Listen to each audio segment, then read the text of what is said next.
Okay, I've gotten the go ahead. Now, also, I want to let you know that when I first heard of the story, I thought it was fascinating. It was intriguing. It's 100% true. And I wanted immediately to know more. So we'll start on September 19th, 1923. The El Dorado Times reported that a boy had been hit by a train. Well, also, the county coroner at that time was a man named W.E. Turner. And he had this to say about that. He talked to the newspaper and said this. He said he was found around 7:30 a.m., lying face down, his head to the north, his right arm and his right leg were completely severed. He was walking north on the tracks. He tripped and fell on the tracks. Apparently, he was attempting to get off the tracks to let a train pass. But the fall must have dazed the boy. So he woke up by the time he woke up, the train ran over him. The newspaper also included a description and said he was wearing a green coat, new green pants. He had two shirts, an old silk one and a dark blue one. He wore overalls over his trousers and brown tennis shoes. His shirt size was 14 and a half. And one shirt had a laundry mark on it that said JS25. A society brand trademark was cut off of his coat, and that told him the coat was bought at the Palace store in Tulsa, Oklahoma. And on the coat was a Salvation Army campaign button that was used in 1920. And his articles, clothing, inside the pockets were also found 13 boxes of matches, a sack of tobacco, 16 cigarette papers, and a Missouri Pacific time card. The boy had brown hair, brown eyes, a fair complexion, and his front teeth were irregular, and he appeared to be 17 years or younger. Now, the newspaper had hoped to discover the identity of the boy with all this description. And telegrams and telephone calls came into the police station asking about the death. And even a woman called from Wichita. And she was worried because the description matched a son she had who had been missing. And the local police here were even told that two boys were seen trying to hop a northbound Santa Fe train. But at that time, they found out neither of the boys were older than 17, but they were both dressed the same way as the boy who was killed. Now, somebody also suggested the boy may have been robbed and placed on the tracks, but there's no evidence of that happening. Now, the boy's body at this time was lying at Byrd Funeral Home. And a lot of people, a number of persons called the funeral home and they asked that had missing relatives and they asked about it. But Byrd said he would hold the body indefinitely. And he also tried to contact what is called the Fleeman National Identification Bureau in St. Joseph, Missouri. And he was looking for him, but he didn't get any results. Then a belt buckle was discovered. It was discovered with the letter H on it, and it was taken from his clothing, but it wasn't found earlier. And the boy was still unidentified. And people came from Kansas City, they came from Kingman, they came from Wichita, they came from Oklahoma, Missouri, and Nebraska, plus other towns in Kansas looking for this boy, looking at him. And by September 25th, the body was beginning to change. And a while back, I spoke to Betty Carlson of Carlson Funeral Home, and she said that more than likely at that time, there was no air conditioning. So the body was probably kept on ice. And also, she told me that the body looked really good to everybody else, but the body of a child decomposes slower than that of an adult. So that is why he looked like he was in good condition. And because of his age, the boy would be considered a child. Now, after a while, Mr. Bird had said he didn't think the boy would ever be identified, and the body was not in very good condition by that time. And it had been touched so many times because you see, people needed to lift up the lids of the eye to see what color the eyes were. They also had to lift up the lips to see if his teeth were crooked or not. And after so many people had done that, the body was not really in very good condition. And then the bruises all over his body were beginning to turn brown. But from what I understand, they said that and they put in the newspaper, this body was still in very good condition, considering how many times that it had been touched. And it was decided by who? They were not identified, but it was decided that if the boy was not identified, he would be laid at the county farm. Now, on approximately September 28th, letters were found on the neckband of the collar, either HER or WER. But they even took the collar off, cut it off, and washed it. And after they washed, they could see those letters more clearly, but they meant nothing to them. Now, a few people thought they still knew who the body belonged to. And a woman did have some flowers delivered to the funeral home, thinking the boy was her nephew. But when she found out that he wasn't her nephew, she told the funeral parlor to just go ahead and keep the flowers. Now, about that time, a letter was sent to the newspaper, and it said that, quote, the boy should be given a proper burial. Something needs to be done. Me and my neighbors will help pay the expenses. Who else will help? Unquote. Now, I also spoke to Lionel Butts I think he still was working at the Carlson Funeral Home. And he provided me a copy, and I think you have one in your packet, a list of donors, people who donated the money. And most people did donate $1 or 50 cents. But also at that time, Kiwanis and Rotary of El Dorado did donate combined amount of $40. Now, ultimately, the boy was buried in a casket that retails $100. And Mr. Bird, he offered to see that the boy was dressed properly. And a man named J.H. Sandifer, who's with the board of directors of the West Cemetery Association, said the plot would be furnished free of charge. Now, the funeral was also reported in the newspaper, and the Reverend A.W. Pennell of Trinity Episcopal Church volunteered his services to officiate at the funeral. And a few Boy Scouts in uniform from Troop Number 1 served as pallbearers. Now, the funeral turned out to be one of the largest the funeral home had seen at that time. And it was attended mostly by women and young girls. And flowers continued to arrive at the funeral home, but almost everyone who attended the service also brought flowers. And the newspaper did report the funeral. It said the caskets were literally banked with blossoms. Hothouse roses were there in profusion, and many bouquets of garden flowers were gathered and arranged tenderly for the mother who will watch in vain for her son's return. After the services, the body was taken to its final resting place.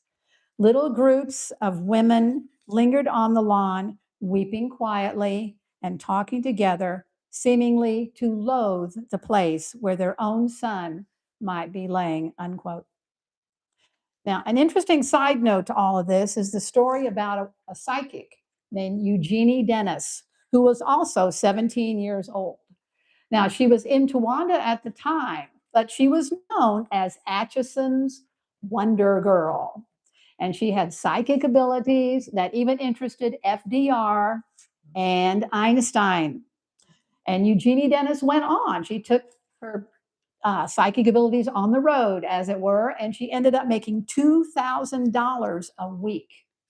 And I did find a very small article in the newspaper that she had advised the police to look in Omaha, Nebraska for the identity of the boy. but it's not known if anyone really did that. Now, he died on a train tracks that were near DeGraff. And in 1923, DeGraff had a population of 50. And there was also a veritable web of train tracks, railroad tracks across the state. And there also, out of DeGraff, there was what was called a doodlebug that took mail and traveled, took also some people to different small towns that they needed to go to. But a doodlebug only had like 1 to 3 cars, but its schedule was very similar to a train. And I wanted to mention before I stopped that I found a song recorded by the Carter family in 1921. It's called Wandering Boy. And the song tells of a mother who knows they will see each other again, who misses her boy, and they will see each other again in heaven. And there actually are 5 verses, but one really stood out to me. It said, out in the cold world and far away from home, somebody's boy is wandering alone. No one to guide him and to keep his footsteps right. Somebody's boy is homeless tonight. And if you want to find it on your computer, it's there. It's there. I saw it. I can't read music. There, you'll also be in your packet, and there are chords, but I can't read music, and I just know they're chords. I don't know anything more about them. But I thought the song is very touching, and I finally heard out sounds only a few days ago. So, but it amazes me also in 2026, we still do not know the identity of the boy. But it is really very, very impressive to me that the town of El Dorado in 1923 stepped up and came forward and made sure this boy had a proper burial. Now I take flowers every Memorial Day to his grave in Sunset Lawn. Well, I was doing that. I think it was in 2008, and I went to take flowers to the grave, and there were flowers already there. Well, that was very creepy at first. But but I mentioned it to somebody, and she said, "Well, oh, they're probably from Clarence Kearns." And I'm okay. And then I learned who Clarence Kearns was, and I called him up. And I learned this is very interesting. He was a little boy at the time of the funeral, but his mother attended the funeral, and she would take flowers to the somebody's boy's grave every Memorial Day.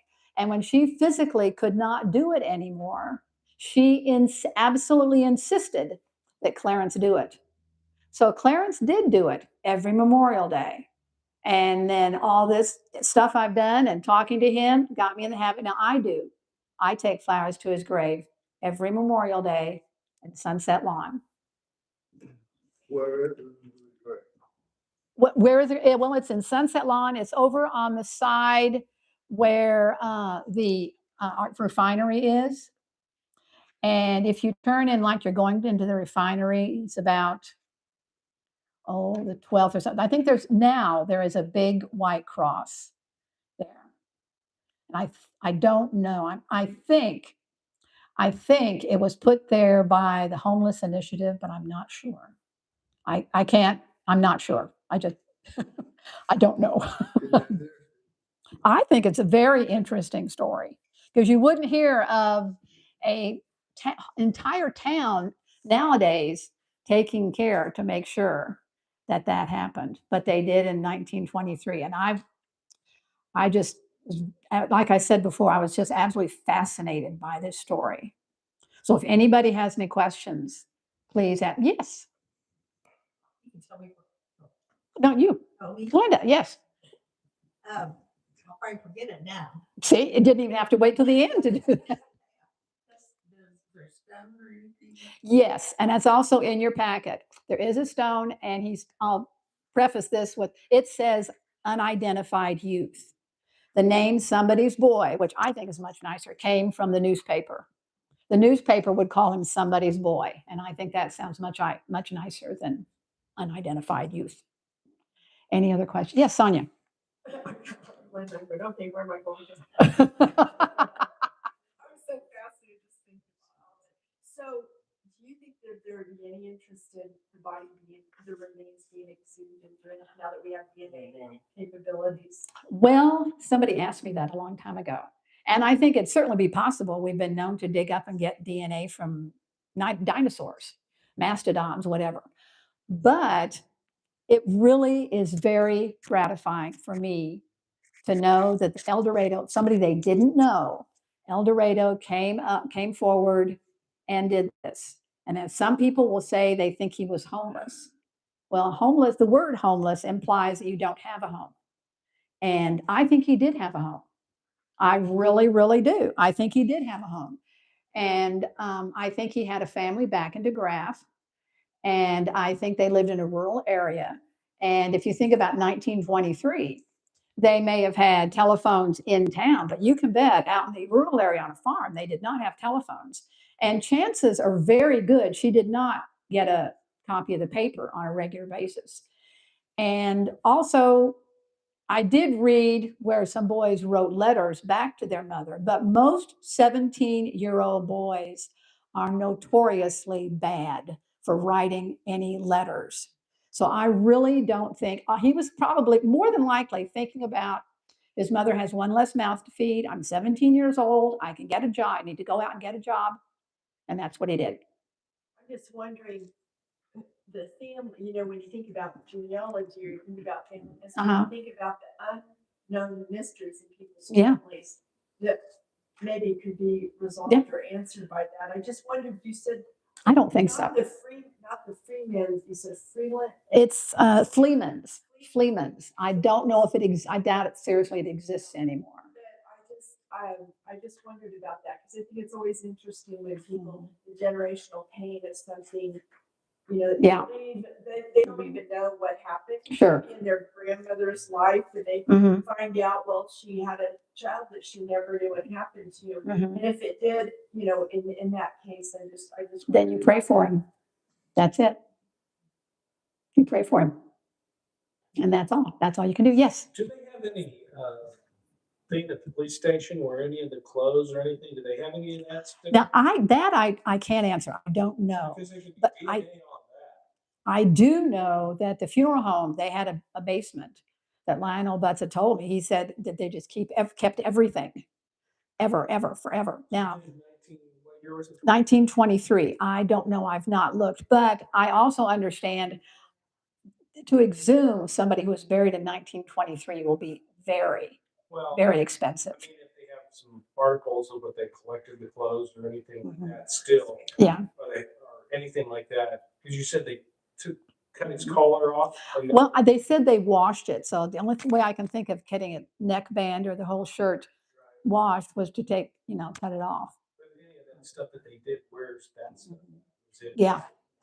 That's something that if somebody wants to really do it bad enough, I think they could. They think they could. But I think the fact is, it's more intriguing that it's an unknown boy. And he had all these people in the entire town take care of him, even though he didn't have any connection to anything that they knew. I think that is really cool. Anybody else?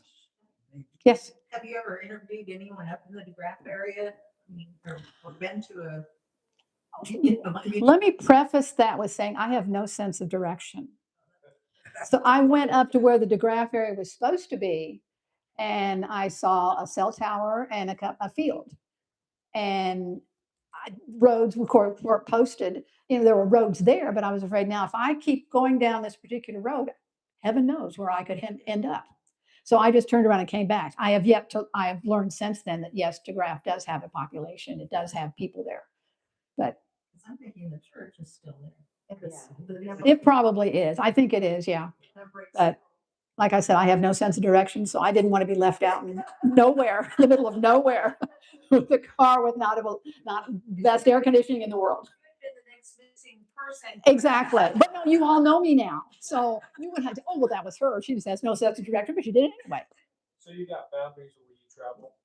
Well, not pretty much, yes. Yes. Believe it or not, I did used to live in Kansas City, but I never went downtown. I never drove downtown. We'll put it that way. I found out how to get where I work on one particular road on the highway. That was it. That's how I drove back and forth and back and forth. Now, if somebody else wants to drive me around, that's fine. That's fine and dandy. Her name I'll- is Siri. Yeah. But thing is, I don't have a GPS either because I'd be afraid. I would look at the picture, I'd be listening, oh my goodness, listen to that. And yeah, exactly, Howard. I would just crash. I would have it say, what were you doing while I was looking at my GPS, trying to figure out where I need to be? Yes. Was there anybody in your research, an individual or an organization that you are somewhat surprised that they had taken an interest in this, or because you mentioned it was the women and the young girls that were crying, weeping at the gravesite. Were there any other organizations or individuals who thought, well, that's interesting? None that I know of, but I imagine why the newspaper mentioned it is because the mother and her boy. I'm sure that has a lot to do with it. But as for any, no, I did not. Anybody else? No. Mm-mm. Just and I've said this before, just the fact that El Dorado stepped up and took it upon themselves and even those Boy Scouts that offered to serve as pallbearers, and Father Pennell, who volunteered to officiate, that says a lot. That means that's very gratifying. That touches my heart. That's fine. Thank you very much for coming.